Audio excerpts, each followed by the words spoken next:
Selamat pagi semuanya. Hari ini saya mau sampaikan tentang Panglima Bala Tentara Tuhan. Mari buka bersama dengan saya kitab Yosua pasal 5. Yosua pasal 5 mulai ayat 13. Yosua pasal 5 ayat 13. Ketika Yosua dekat Yeriko, ia melayangkan pandangnya, dilihatnya seorang laki-laki berdiri di depannya dengan pedang terhunus di tangannya. Yosua mendekatinya dan bertanya kepadanya, "Kawankah engkau atau lawan?" Jawabnya, "Bukan, tetapi akulah panglima bala tentara Tuhan. Sekarang aku datang." Lalu sujudlah Yosua dengan mukanya ke tanah, menyembah dan berkata kepadanya, "Apakah yang akan dikatakan Tuanku kepada hambanya ini?" Dan panglima bala tentara Tuhan itu berkata kepada Yosua, "Tanggalkanlah kasutmu dan dari kakimu, sebab tempat engkau berdiri itu kudus." Dan Yosua berbuat demikian. Kalau saudara melihat, ya, Yosua pasal 5 ini adalah ayat-ayat terakhir sebelum Yosua pasal 6. Dan waktu kita masuk di kitab Yosua pasal 6, itu adalah judulnya jatuhnya Yeriko. Jadi berarti Yosua pasal 5 ya, ayat 13 sampai ayat 16 ini menjadi sangat penting. Karena jatuhnya Yeriko ditentukan dari Yosua pasal 5 ini, ayat 13 sampai ayat 15. Nah, pada saat itu Yosua sedang berada dekat Yeriko. Karena dia mau masuk. Ini adalah kota pertama untuk masuk tanah perjanjian, Yeriko.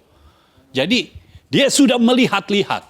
Tapi ketika dia melihat-lihat, dia melihat ada seseorang, dan ini bukan dari barisan Israel ataupun dari orang Kanaan.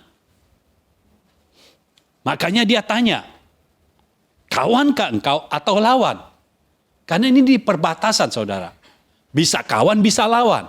Siapa aja bisa ada di situ. Tetapi panglima bala tentara Tuhan berkata, "Bukan, tetapi akulah panglima bala tentara Tuhan." Saudara lihat di situ semuanya ditulis pakai huruf besar. Panglima bala tentara Tuhan, sekarang aku datang. Lalu sujudlah Yosua dengan mukanya ke tanah. Jadi ketika Yosua tahu ini adalah panglima bala tentara Tuhan, kata panglima artinya ini bisa berperang. Ini pemimpin perang karena panglima, ya. Setiap prajurit, ya, dalam satu barisan untuk dia bisa menyerbu pasti ada seorang panglimanya. Ya. Kenapa? Karena harus ada yang mengepalai para prajurit. Sehingga prajuritnya tidak tercerai-berai. Tetapi semua jelas. Yang mana yang ke kanan, yang mana yang ke kiri, strateginya apa. Ya, panglima itu penting, fungsinya penting. Ya. Dan kalau kita melihat keberadaan Yosua, sebenarnya dalam barisan Israel, Yosua adalah panglimanya. Tetapi sekarang dia berjumpa dengan panglima yang lebih tinggi lagi. Yaitu panglima bala tentara Tuhan. Itu sebabnya Yosua tahu di dalam bangsa Israel, di dalam barisan Israel, Yosua yang tertinggi. Tapi begitu berhadapan dengan panglima bala tentara Tuhan, Yosua harus sujud menyembah. Seberapa tingginya jabatan Yosua secara lahiriah, tetap dia berada di bawah daripada kuasa Tuhan. Seberapa tinggi jabatan kita di dunia ini, tetap kita itu berada di bawah kuasa Tuhan.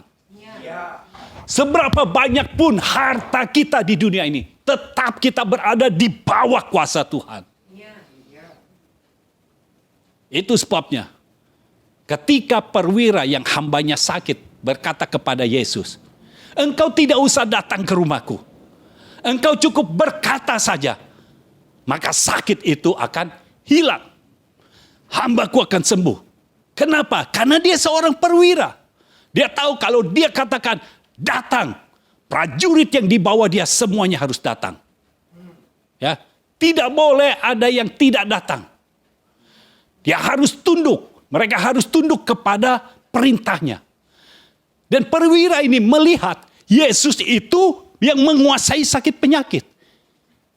Yang berada di atasnya. Sehingga kalau Yesus berkata, penyakit pergi, penyakit harus pergi. Tetapi Yesus memberitahu satu hal lagi kepada perwira ini. Bukan hanya Yesus yang berkata pergi, maka penyakit itu pergi. Tetapi iman percaya kita bisa melakukannya. Karena Yesus nggak berkata, penyakit dari hambamu pergi. Atau berkata, hambamu sudah sembuh. Enggak. Yesus berkata, pulanglah. Pulanglah imanmu. Terjadilah seperti yang imanmu percayai. Dan terjadi.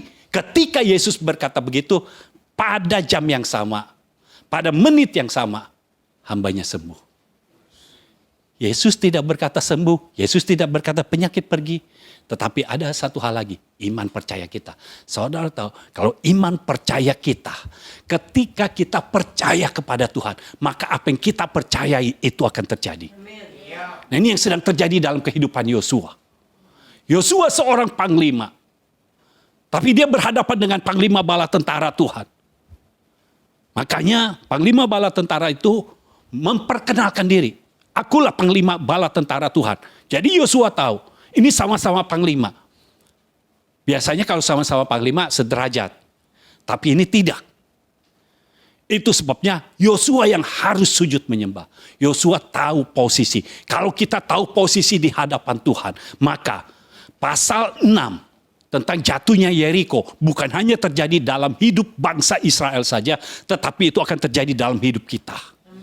Segala tembok-tembok yang tidak bisa diruntuhkan dalam hidup kita akan diruntuhkan. Kalau kita tahu posisi kita di hadapan Tuhan. Diruntuhkan. Ya. Lalu setelah itu, panglima bala tentara itu berkata, tanggalkanlah kasutmu dari kakimu, sebab tempat engkau berdiri itu kudus. Dan Yosua berbuat demikian. Yosua tidak bertanya-tanya, tapi Yosua berbuat demikian. Ya. Siapakah panglima bala tentara Tuhan? Ada dua hal yang ingin saya sampaikan kepada saudara. Yang minggu ini siapakah panglima bala tentara Tuhan? Minggu depan baru kita lihat siapa Yosua.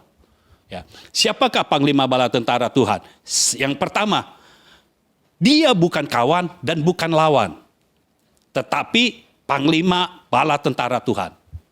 Ketika Yosua sampai kepada panglima bala tentara Tuhan, Yosua itu bertanya, kawankah engkau atau lawan? Karena kalau di perbatasan, ya antar musuh, itu harus hati-hati saudara. Bisa kawan, bisa lawan. Hanya ada dua, kawan atau lawan. Tetapi panglima bala tentara Tuhan berkata, aku bukan kawan, aku bukan lawan. Kenapa panglima bala tentara Tuhan berkata seperti itu? Karena aku bukan sederajat dengan engkau. Bukan selevel dengan engkau. Aku di atas engkau. Makanya panglima bala tentara Tuhan berkata, akulah panglima bala tentara Tuhan. Bukan kawan. Dibilang kawan, bukan. Karena ini bukan kawan Yosua. Dibilang lawan, bukan juga. Karena posisinya memang bukan musuh Yosua, bukan musuhnya Israel. Tapi dia adalah panglima tentara Tuhan. Artinya posisinya lebih tinggi dari Yosua. Itu sebabnya Yosua tahu apa yang harus dilakukan. Dia sujud.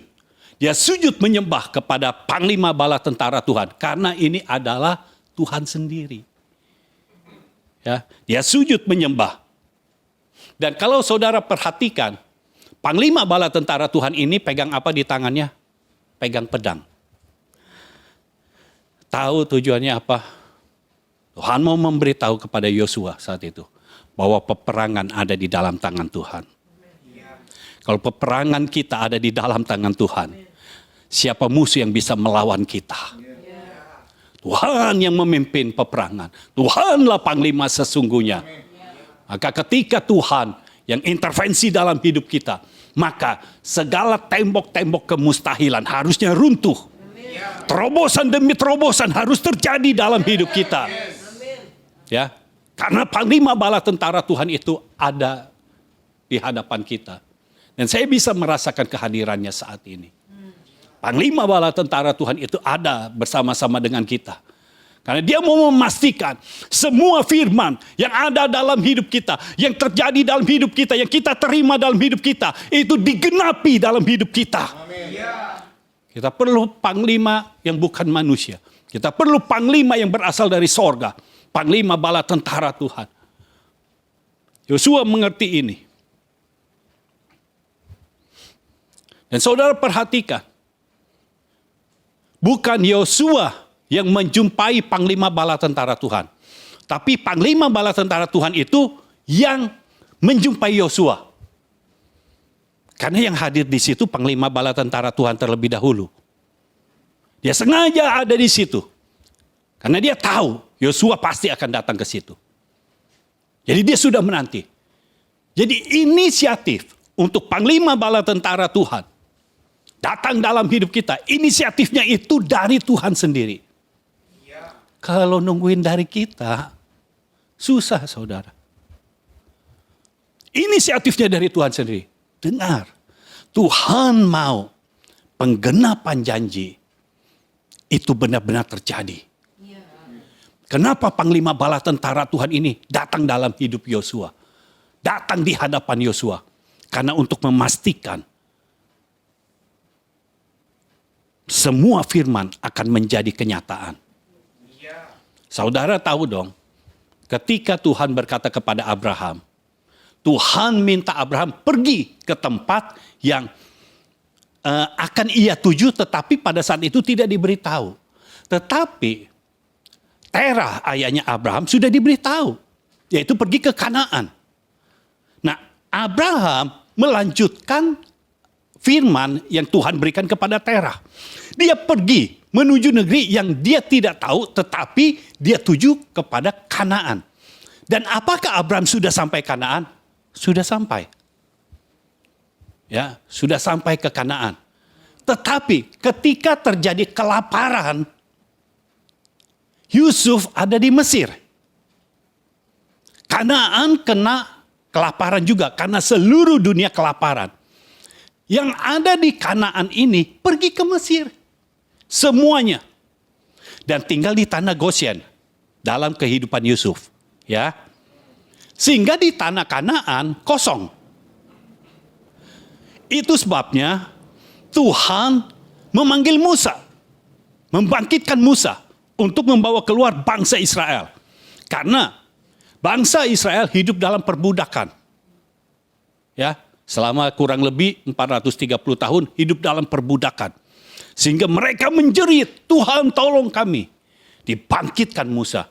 Dikeluarkanlah bangsa Israel. Itu harus memberikan tulah kepada orang Mesir. Karena Fir'aun yang memimpin di situ, yang memerintah di situ, melupakan sejarah bahwa Yusuf pernah jadi penguasa di situ. Ya, di firman Tuhan katakan, Fir'aun yang tidak mengenal Yusuf. Karena tidak mungkin di dalam kitab sejarah raja-raja tidak ada nama Yusuf di situ. Pasti ada. Pasti ada, tetapi dia tidak mau. Seperti dia mau menghapus itu. Kita tidak boleh melupakan sejarah. Itu sebabnya dia berhadapan dengan Tuhan sendiri. Dengan berbagai macam tulah sampai akhirnya. Yang terakhir, kematian anak yang sulung. Artinya apa? Anak yang sulung itu sudah disiapkan untuk menggantikan Fir'aun. Ya, setiap anak yang sulung akan menggantikan raja dalam kerajaan seperti itu. Tapi anak yang sulung mati semua. Sampai anak sulung ternak juga mati, saudara. Padahal, saudara tahu, ternak yang sulung kalau di Israel itu untuk persembahan kepada Tuhan. Artinya apa? Tuhan gak mau persembahan dari anak sulung ternak di Mesir. Semua anak sulung mati. Baru Firaun membiarkan orang-orang Israel keluar. Nah, ketika keluar, karena bangsa Israel, Tuhan tahu siapa kepunyaannya. Ya, Tuhan tahu bangsa Israel seperti apa. Dia tahu ini bangsa yang tegar tengkuk. Nggak bisa nih langsung ke tanah Kanaan. Langsung ke tanah Kanaan cuma beberapa hari. Muter dulu, lewat padang gurun. Tujuannya apa? Supaya dia tidak tegar tengkuk. Supaya mereka, bangsa Israel tidak tegar tengkuk. Itu sebabnya Tuhan membuat mujizat-mujizat. Diberikan mana. Yang sampai sekarang kita tidak pernah tahu mana itu seperti apa. Ya, karena kejadiannya dulu. Ini makanan dari sorga. Ini benar-benar luar biasa. Elia aja mesti ambil dari tempat lain burung gagak yang bawain ke Elia. Tetapi bangsa Israel pada saat itu dari sorga, benar-benar makanan dari sorga. Tapi tetap tegar tengkuk. Sampai akhirnya semua orang ya yang keluar dari Mesir itu mati semua. Kecuali Yosua dan Kaleb. Dan semua bangsa Israel yang hendak masuk ke tanah Kanaan, ke tanah perjanjian lagi, adalah orang-orang yang lahir di padang gurun. Bukan orang-orang yang lahir di Mesir. Ya, jadi ini sudah beda generasi. Itu sebabnya sebelum perjumpaan Yosua dengan panglima bala tentara Tuhan, Yosua menyunat lagi. Kenapa? Mereka belum disunat. Karena sunat adalah tanda perjanjian. Ingat, itu dengan Abraham, Tuhan sudah berkata, sunat adalah tanda perjanjian. Ya, jadi harus sunat. Kalau Paulus katakan sekarang, sunat itu sunat hati kita. Maksudnya apa? Sunat keinginan kita, sunat kehendak kita. Itu sebagai tanda perjanjian kita dengan Tuhan. Bahwa kita mau hidup bagi Tuhan. Lalu, sekarang, Yosua yang memimpin bangsa Israel. Karena Musa sudah mati. Kenapa Musa mati? Gara-gara ketegaran tengkuk bangsa Israel juga. Minta air. Ya, ribut dulu. Kalau udah ngegrieng terus-terusan. Musa pukul batu kan. Sudah pukul batu, air keluar. Udah. Lalu tiba di satu tempat lagi, minta air lagi. Tuhan katakan berseru kepada gunung batu itu supaya keluar air. Musa marah karena bangsa Israel seperti enggak tahu terima kasih. Itu. Udah melihat tangan Tuhan bekerja, udah melihat pekerjaan Tuhan setiap hari. Bajunya tidak ganti-ganti tapi kuat. Sepatunya, kasutnya kuat. Enggak ganti-ganti. Itu kan sudah mujizat yang luar biasa. Tapi ini masih minta aja. Dari mana? Minta daging, minta air, minta apa lagi. Karena saking marahnya, Musa pukul gunung batu itu. Sehingga Musa berdosa di hadapan Tuhan. Dan Tuhan berkata, engkau bisa melihat tanah perjanjian, tapi engkau tidak bisa masuk ke dalamnya. Apakah Musa sampai ke tanah perjanjian? Sudah saudara. Karena tanah perjanjian itu sebagian di sebelah sini dan sebagian di sebelah sana. Ya. Sudah, tapi dia tidak bisa masuk ke semuanya. Dia tidak bisa masuk ke Yeriko itu. Digantikan oleh Yosua. Dan Yosua mimpin. Dan ini adalah waktu-waktu di mana Yosua sedang melihat-lihat kota Yeriko. Sedang pemetaan. Yosua sedang pemetaan. Dan panglima bala tentara Tuhan ini datang kepada Yosua. Puji Tuhan, inisiatif itu datang dari panglima bala tentara Tuhan. Karena kalau melihat apa yang Yosua lakukan, dia sedang melihat-lihat. Mungkin dia belum tahu strategi apa yang harus dia lakukan untuk bisa menang melawan semua pasukan di sana. Loh, di sana ada, ingat loh, di sana ada raksasa.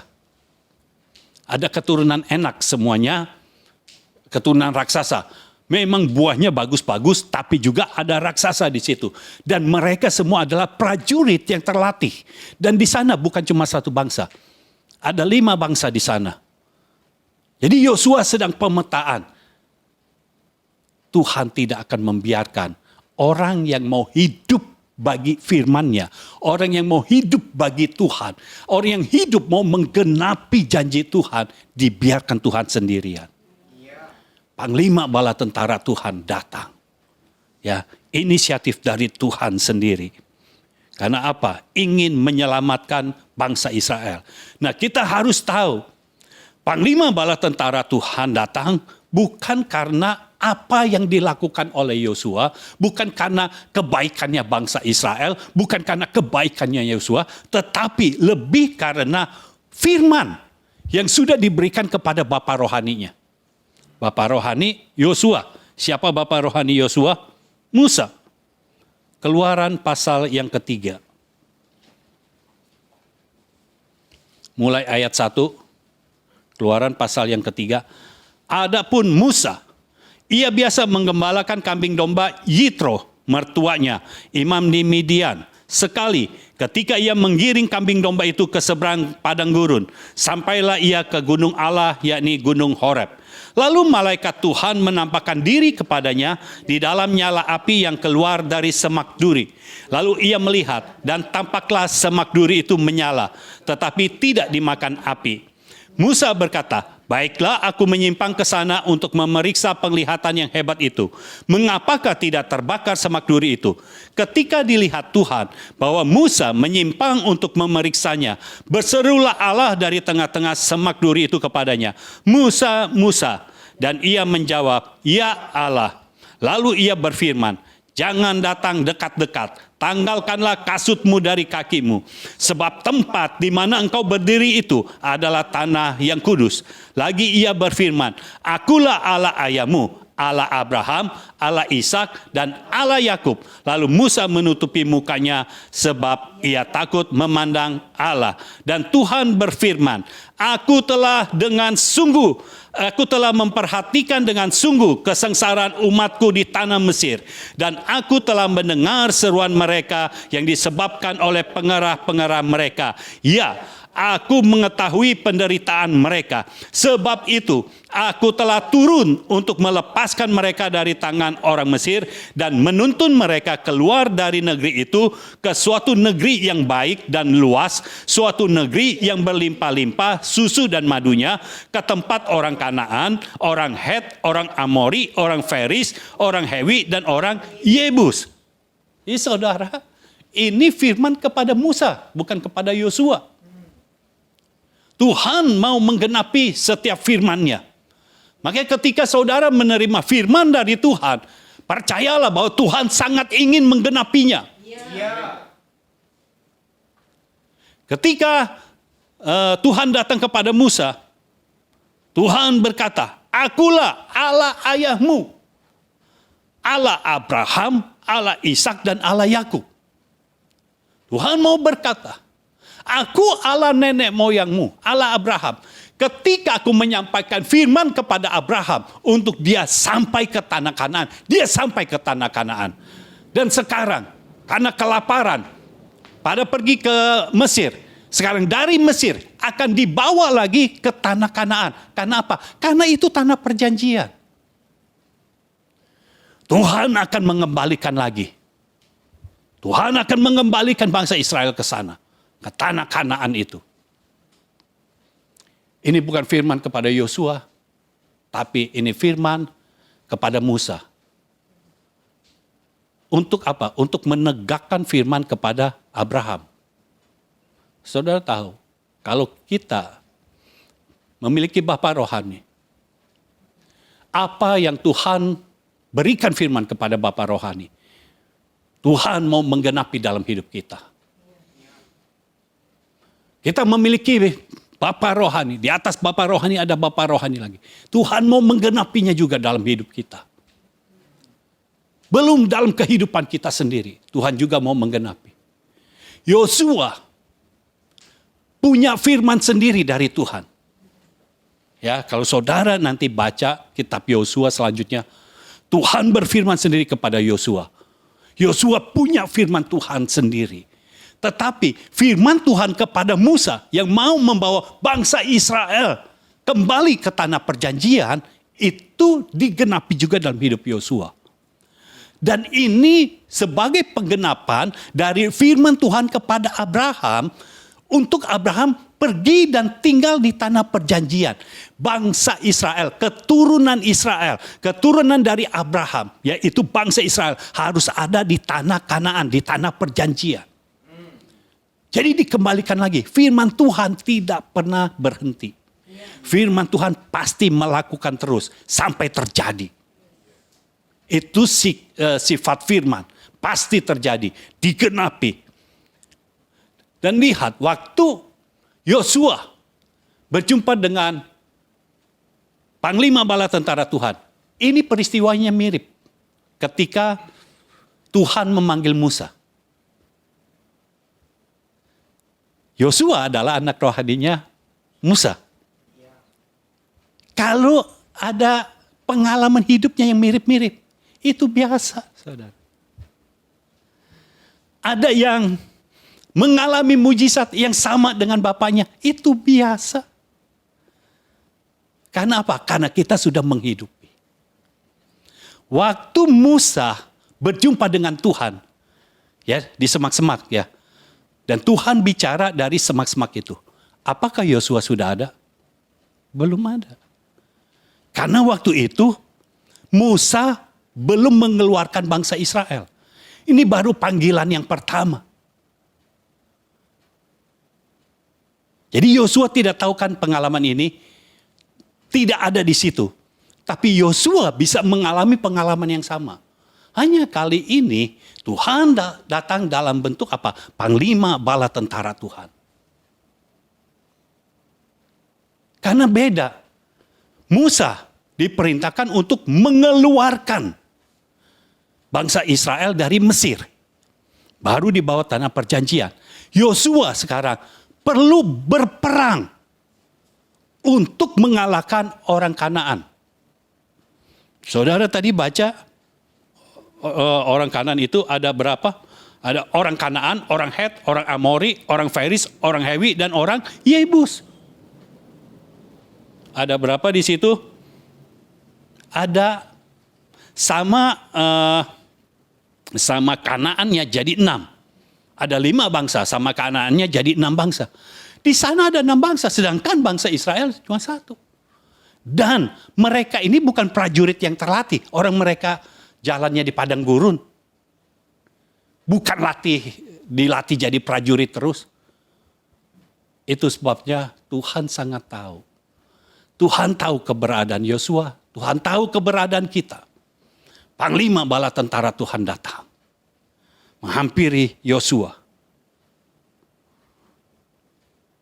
Dan Yosua bisa berjumpa dengan panglima bala tentara Tuhan. Tuhan mau menggenapi setiap janjinya. Tuhan akan datang di dalam hidupmu. Sesuai dengan yang kau butuhkan. Sesuai yang kau perlukan. Untuk menggenapi setiap firman. Untuk menggenapi setiap janji. Karena firman harus terjadi. Penggenapan firman harus terjadi. Tidak bisa tidak.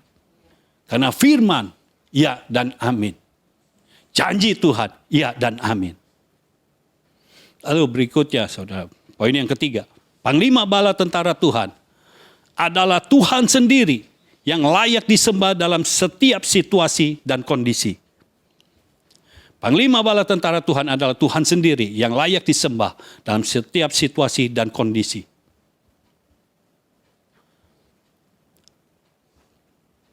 Ayat 14 dari kitab Yosua pasal 5, jawabnya, bukan, tetapi akulah panglima bala tentara Tuhan. Sekarang aku datang. Lalu sujudlah Yosua dengan mukanya ke tanah, menyembah dan berkata kepadanya, apakah yang akan dikatakan Tuanku kepada hambanya ini? Yosua memahaminya. Oh, saya berharap kalau Tuhan datang dalam hidupmu, engkau memahaminya. Engkau tahu ini Tuhan. Jangan hadirat Tuhan sudah ada, engkau tidak tahu ini Tuhan. Engkau tahu ini Tuhan. Itu sebabnya Yosua sedang berada di situasi yang agak genting. Kenapa? Karena ini sudah dekat perbatasannya ini. Ini sudah tembok Yeriko. Makanya dia sedang melihat-lihat bagaimana keadaan kota Yeriko. Dan ini bukan main-main. Ada 5 bangsa di situ. Dengan orang Kanaannya sendiri, jadi ada 6 bangsa. Dan di sana ada keturunan Enak. Ada keturunan raksasa. Sedangkan bangsa Israel tidak ada raksasa. Tapi di pihak musuh ada raksasa. Ini bukan main-main, saudara. Ini memperebutkan janji Tuhan, tapi taruhannya nyawa. Itu sebabnya kemungkinan besar Yosua sedang melihat-lihat strategi apa yang akan dia pakai, dia gunakan. Itu sebabnya dia bertanya, apa yang akan Tuanku katakan kepada hambanya ini? Tapi Panglima Bala Tentara Tuhan tidak berkata apa-apa tentang strategi. Ya, Yosua sudah menyembah. Nah, kalau kita lihat situasinya agak genting, lalu kondisinya Yosua itu sedang mau membuat strategi perang. Itu sebabnya dia perlu orang sebenarnya. Selama ini sama Musa kan. Musa yang berdoa kepada Tuhan, Tuhan kasih tahu lewat jalan lewat laut Teberau, jalan gitu. Tapi sekarang Musa itu sudah tidak ada. Yosua sendirian. Tapi sekali lagi, kalau kita sedang berjalan di dalam destiny, Tuhan tidak pernah membiarkan kita sendirian. Waktu Yosua seperti itu, dia mau tahu dari Tuhan. Tuhan mau berkata apa kepadaku?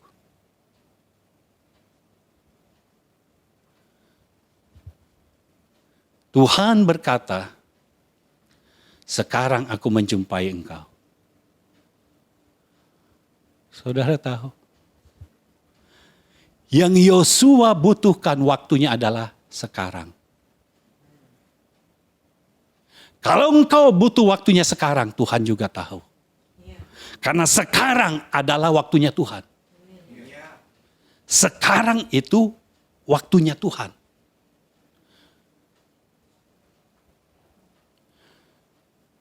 Jadi kalau saudara sedang berjalan dalam tugas kerajaan, dalam destiny, sekarang ini adalahnya waktunya Tuhan datang dalam hidupmu. Ketika Tuhan datang dalam hidupmu, engkau harus tahu posisimu. Makanya Yosua menyembah. Ketika Tuhan datang, sembahlah dia.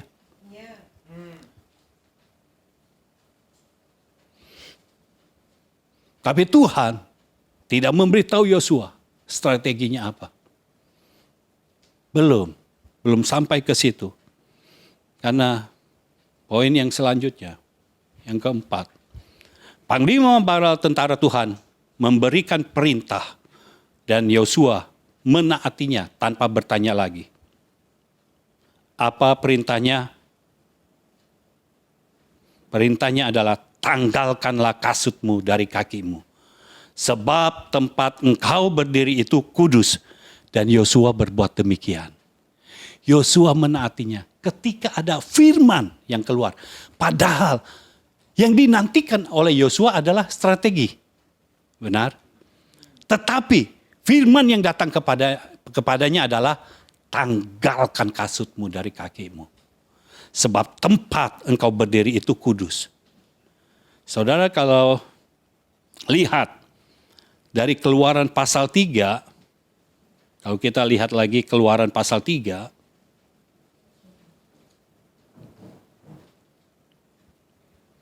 ayat yang kedua, Lalu malaikat Tuhan menampakkan diri kepada Musa di dalam nyala api yang keluar dari semak duri. Lalu ia melihat dan tampaklah semak duri itu menyala, tetapi tidak dimakan api. Saudara tahu semak duri itu apa? Semak duri itu adalah ketika Adam jatuh dalam dosa, apa yang dihasilkannya akan menjadi semak duri. Ya. Dan Tuhan mau menyatakan kepada Musa, semua kutuk itu bisa aku hapuskan. Dan memang semua kutuk itu sudah dihapuskan oleh Tuhan. Melalui kematiannya di kayu salib. Dia sudah menghapuskan semua kutuk itu. Tuhan mau memberitahu kepada Musa bahwa dia berkuasa atas segalanya. Dia berkuasa juga untuk menghapuskan dosa. Dia berkuasa juga untuk menghapuskan kutuk. Semak duri itu menyala, tetapi tidak dimakan api. Berarti ini sesuatu yang istimewa. Musa berkata, baiklah aku menyimpang ke sana untuk memeriksa penglihatannya hebat itu. Mengapakah tidak terbakar semak duri itu? Semak duri menyala, tapi tidak terbakar api. Ini bukan intrik-intrik, saudara. Bukan seperti main film, dibikin ini seperti menyala, ngatonya dari kertas. Enggak seperti itu. Ini benar-benar menyala, tapi tidak ada apinya. Kenapa bisa? Karena Tuhan yang melakukannya. Jadi Musa mau belok ke situ, mau melihat tempat itu. Lalu ayat yang keempat, ketika dilihat Tuhan, bahwa Musa menyimpang untuk memeriksanya, berserulah Allah dari tengah-tengah semak duri itu kepadanya, Musa, Musa. Dan ia menjawab, ya Allah. Saudara tahu bahwa Tuhan mengenal kita. Waktu Musa belok, dia mau melihat semak duri yang terbakar, yang menyala tapi tidak terbakar oleh api. Yang dipanggil namanya adalah Musa. Tuhan memanggil namanya Musa, bukan Yitro. Bukan Abraham. Karena Tuhan tahu siapa milik kepunyaannya. Tuhan tahu kita. Apakah nama Musa banyak? Banyak. Tapi Tuhan tahu, Tuhan sedang berhadapan dengan Musa yang mana. Tuhan tahu namamu. Tuhan tahu siapa engkau. Itu sebabnya dipanggil, Musa, Musa. Dan ia menjawab, ya Allah. Lalu ia berfirman, janganlah datang dekat-dekat. Perhatikan firman Tuhannya apa. Tanggalkanlah kasutmu dari kakimu. Sebab tempat di mana engkau berdiri itu adalah tanah yang kudus. Lalu ketika kepada Yosua, Panglima bala tentara Tuhan itu berkata, tanggalkanlah kasutmu dari kakimu. Sebab tempat engkau berdiri itu kudus. Jadi mau dekat Kanaan, mau dekat Midian, mau semak duri, mau pegunungan. Dimanapun tempatnya, kalau di situ ada Tuhan, artinya tempat itu kudus. Tempat itu kudus bukan karena tempat itu dihususkan, bukan. Tempat itu kudus karena ada Tuhan. Semak duri, kalau tidak ada Tuhan, itu jelek. Tapi begitu ada Tuhan, jadi tempat yang kudus. Pegunungan tidak ada jadi apa-apa. Biasa saja. Tetapi ketika di situ ada Tuhan, tempat itu menjadi kudus. Makanya sama perintahnya seperti kepada Musa. Tanggalkan kasutmu. Dan Yosua melakukannya. Seperti Musa melakukannya, Yosua pun melakukannya. Dia tanggalkan kasutnya. Kasut ini kalau sekarang itu sendal atau sepatu. Kalau dulu kasut seperti sendal sepatu yang diikat-ikat pakai tali begitu. Dan itu perlu waktu saudara untuk membukanya. Itu bukan sesuatu yang gampang. Tapi Yosua melakukannya. Yosua membuka kasutnya. Dia membuka kasutnya. Kenapa kasutnya harus dibuka? Karena itu adalah tempat yang kudus. Kasut melambangkan kekotoran. Apalagi di sana padang gurun, ketika mereka berjalan, kasutnya pasti kotor. Kekotoran Putri Sion harus dihapuskan. Ketika kekudusan Allah sampai di gerejanya, kekotoran Putri Sion harus dihapuskan. Tidak boleh ada kekotoran Putri Sion. Kekotoran harus dihapuskan. Itu sebabnya tanggalkan kasutmu. Tanggalkan kekotoranmu. Tanggalkan segala kekotoran dunia ini. Biarkan Tuhan yang kudus yang bersemayam di dalam hidup kita. Sehingga realita hadirat Tuhan bisa menjadi nyata dalam hidup kita. Biar kekotoran kita hilang semuanya. Kita benar-benar menjadi saluran yang sempurna dari Tuhan sendiri. Yosua akan menjadi salurannya Tuhan. Karena dia sedang berhadapan dengan panglima bala tentara Tuhan. Untuk dia bisa memimpin bangsa Israel masuk ke tanah perjanjian.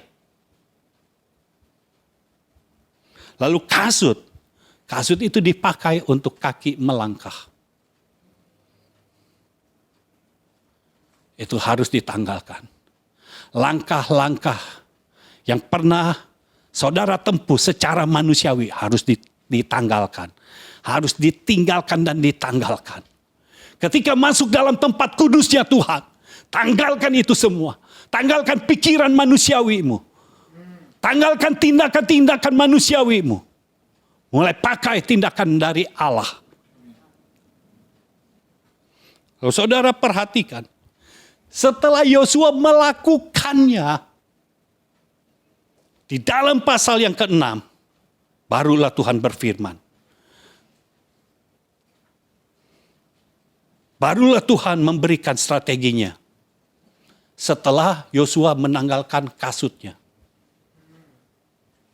Setelah dia menyembah Tuhan, dia berada di tempat yang kudus. Saudara tahu, untuk saudara bisa menuai di luar sana, bisa berdampak di luar sana, saudara harus berada di tempat kudus terlebih dahulu. Itu bersama-sama bertanya kepada Tuhan, dan biar Tuhan menyatakan isi hatinya, sehingga engkau tahu apa yang akan kau lakukan. Pasal ke-6. Pada itu, Yeriko telah menutup pintu gerbangnya. Telah tertutup kota itu karena orang Israel. Tidak ada orang keluar atau masuk. Pintu Yeriko ditutup karena orang Yeriko tahu di luar ada bangsa Israel. Dengar saudara, pintu Yeriko tertutup. Bukan berarti bangsa Israel jadi susah masuk. Bukan. Ini adalah bentuk perlindungan Tuhan kepada bangsa Israel. Sebelum bangsa Israel menyerbu, itu pintu sudah tertutup. Sehingga dari dalam kota Yeriko tidak bisa keluar menyerbu bangsa Israel. Bangsa Israel bukan prajurit yang terlatih. Kalau misalnya orang dari kota Yeriko yang di dalamnya ada 6 bangsa itu keluar, habislah bangsa Israel. Tapi itulah bentuk perlindungan Tuhan. Padahal orang Yeriko tutup karena dia takut. Apakah bangsa Israel tahu bahwa orang Yeriko, penduduk Kanaan itu takut kepada bangsa Israel? Belum tahu.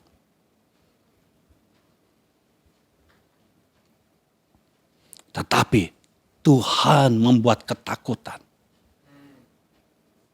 Haleluya. Tuhan membuat ketakutan. Jadi ketika itu ditutup karena orang sana takut. Kapan bangsa Israel tahu? Ketika Yosua kirim utusan ke sana. Spy ke sana. Yang memberitahu adalah Rahab. Penduduk Kanaan takut, maka pintunya ditutup. Itu perlindungan atas hidup kita. Terkadang kita tidak tahu bentuk perlindungan Tuhan dalam hidup kita. Tapi Tuhan selalu punya cara untuk melindungi kita. Karena kita ada di dalam coveringnya Tuhan. Yosua adalah anak rohani Musa. Dia ada covering. Karena firman Tuhan kepada Abraham, firman Tuhan kepada Musa, turun juga kepada Yosua. Ada covering. Karena firman itu harus terjadi. Firman harus terjadi. Lalu berfirmanlah Tuhan kepada Yosua. Ketahuilah, aku serahkan ke tanganmu Yeriko ini beserta rajanya dan pahlawan-pahlawannya yang gagah perkasa. Perhatikan saudara, di dalamnya ada rajanya, ada pahlawan-pahlawan yang gagah perkasa. Prajuritnya itu bukan biasa-biasa. Ini pahlawan-pahlawan, yang namanya pahlawan, dia sudah pernah mengalahkan berapa orang gitu. Ya, dan gagah perkasa artinya susah dikalahkan. Tetapi firman datang kepada Yosua. Firman lebih kuat dari apapun yang ada di dunia ini. Firman datang kepada Yosua, aku serahkan ke tanganmu Yeriko ini beserta rajanya dan pahlawan-pahlawannya yang gagah perkasa. Haruslah kamu mengelilingi kota itu, yakni semua prajurit harus mengedari kota itu sekali saja. Demikianlah harus engkau perbuat 6 hari lamanya. Dan 7 orang imam harus membawa 7 sangkakala tanduk domba di depan tabut. Tetapi pada hari yang ke-7, 7 kali kamu harus mengelilingi kota itu, sedang para imam meniup sangkakala. Apabila sangkakala tanduk domba itu panjang bunyinya, dan kamu mendengar bunyi sangkakala itu, maka haruslah seluruh bangsa bersorak dengan sorak yang nyaring. Maka tembok kota itu akan runtuh, lalu bangsa itu harus memanjatnya masing-masing langsung ke depan. Strateginya diberikan oleh Tuhan. Saudara tahu, ketika kita berhadapan dengan Tuhan, Tuhan selalu berikan kita strateginya. Strateginya ini gak masuk akal. Prajurit, maju. Bukan buka pintu gerbang. Bukan menghancurkan pintu gerbang. Kelilingi tembok Yeriko. Ya, sampai 6 kali. Imam-imam di depan. Lalu yang ke-7, kelilingi 7 kali. Ini mau perang, tapi jalan-jalan ya. Padahal Yosua sudah melihat dari jauh bagaimana keadaan kota Yeriko. Apa yang harus dilakukan. Tetapi dia tanggalkan strateginya. Dia pakai strategi Tuhan. Apakah Yosua sudah punya strategi? Saya yakin dia sudah punya strategi. Dan ketika dia melihat kota Yeriko, dia sedang memastikan apakah strateginya ini bisa dipakai atau tidak. Bisa digunakan atau tidak. Karena seorang prajurit, apalagi seperti Yosua, seorang panglima, dia pasti harus pakai strategi. Karena kalau strateginya salah, bisa kalah. Tetapi ketika panglima bala tentara Tuhan sudah menjumpai Yosua, dan firman Tuhan datang kepadanya, tidak sama dengan strateginya. Karena strategi Yosua pasti perang. Pakai pedang, perang. Strategi dari Tuhan, edari kota itu. Pintu ditutup. Saudara harus tahu pintu gerbang itu tebal sekali. Ya, tebal sekali. Karena tebal sekali, orang tidak bisa mendobraknya. Makanya kalau saudara lihat film-film yang lama, kerajaan-kerajaan, itu harus didorong, dipukul gitu, pakai batang pohon yang besar. Dan harus berapa puluh orang yang mengangkat batang pohon itu untuk terus ya gempur itu pintu gerbang. Dan sekali gempur, nggak copot, nggak hancur. Tapi strategi ini sekarang dari Tuhan. Nggak perlu potong pohon. Prajurit, edarin. Sekarang prajurit kerjaannya cuma jalan aja. Nggak masuk akal. Tapi kalau strategi dari Tuhan, biarpun itu tidak masuk akal, kita akan meraih kemenangan. Setelah hari yang ke-7, edarin 7 kali. Berarti saudara udah capek kan saudara? Imam meniup sangkakala. Habis itu bersorak-sorai. Bersorak-sorai. Yang di Kanaan, penduduk Kanaan, di balik kota Yeriko itu, mereka sedang ketakutan. Mereka ketakutan bukan karena bangsa Israel, tapi karena Tuhannya bangsa Israel. Oh, saya berharap Saudara tahu ketika ada musuh yang takut kepada kita, bukan karena kitanya, tapi karena Tuhan yang ada di dalam kita. Mereka takut, kenapa? Laut Teberau aja bisa dibelah dua. Pasukan Mesir habis semuanya. Lah kalau kita nggak tahu harus bagaimana lagi. Dan saudara tahu, ketika Yosua masuk ke tanah perjanjian, itu benar-benar tinggal mengambil. Karena mereka semua ketakutan. Tidak ada perlawanan. Prajurit tidak perlu mengangkat pedang. Prajurit cuma mengisi rumah-rumah yang kosong. Apa yang dijanjikan Tuhan kepada Musa, kepada Abraham, terjadi dalam hidup Yosua. Apa yang Tuhan berikan janji pada para bapa rohani kita, maka Tuhan juga akan memberikannya kepada kita. Saya percaya ketika Tuhan sudah berfirman, itulah yang pasti terjadi. Tuhan berfirman, sebab itu aku telah turun untuk melepaskan mereka dari tangan orang Mesir dan menuntun mereka keluar dari negeri itu ke suatu negeri yang baik dan luas. Suatu negeri yang berlimpah-limpah susu dan madunya, ke tempat orang Kanaan, orang Het, orang Amori, orang Feris, orang Hewi, dan orang Yebus. Dan ini, ayat firman ini digenapi dalam kehidupan Yosua.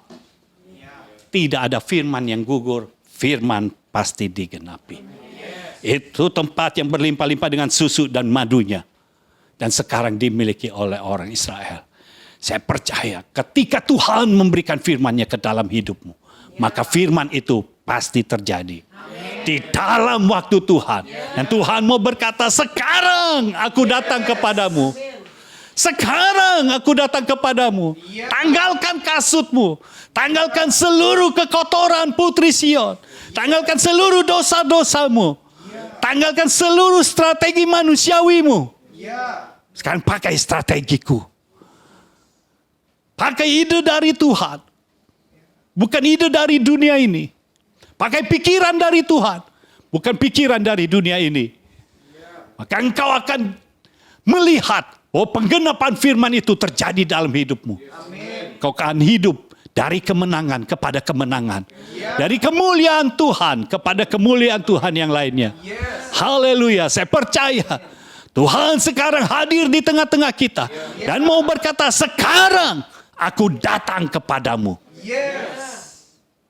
Apakah yang akan kau lakukan? Sekarang aku datang kepadamu.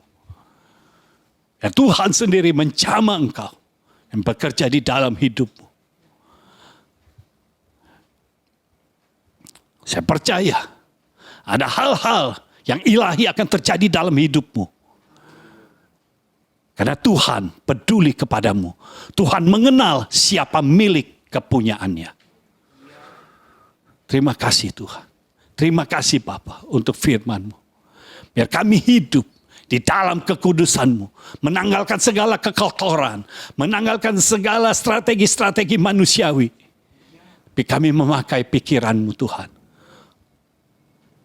Kami tahu firman-Mu berkata bahwa kami adalah lebih daripada pemenang. Dan kami akan hidup dari kemenangan kepada kemenangan selanjutnya. Kami percaya itu yang terjadi dalam hidup kami. Terima kasih Tuhan untuk firman-Mu. Pakai kami Tuhan untuk menjadi dampak bagi keluarga kami, bagi lingkungan kami, bagi kota dan bangsa kami. Sehingga nama-Mu diagungkan dan dipermuliakan. Terima kasih Bapa. Kami mengucap syukur kepadamu di dalam nama Tuhan Yesus Kristus. Amin. Amin. Amin.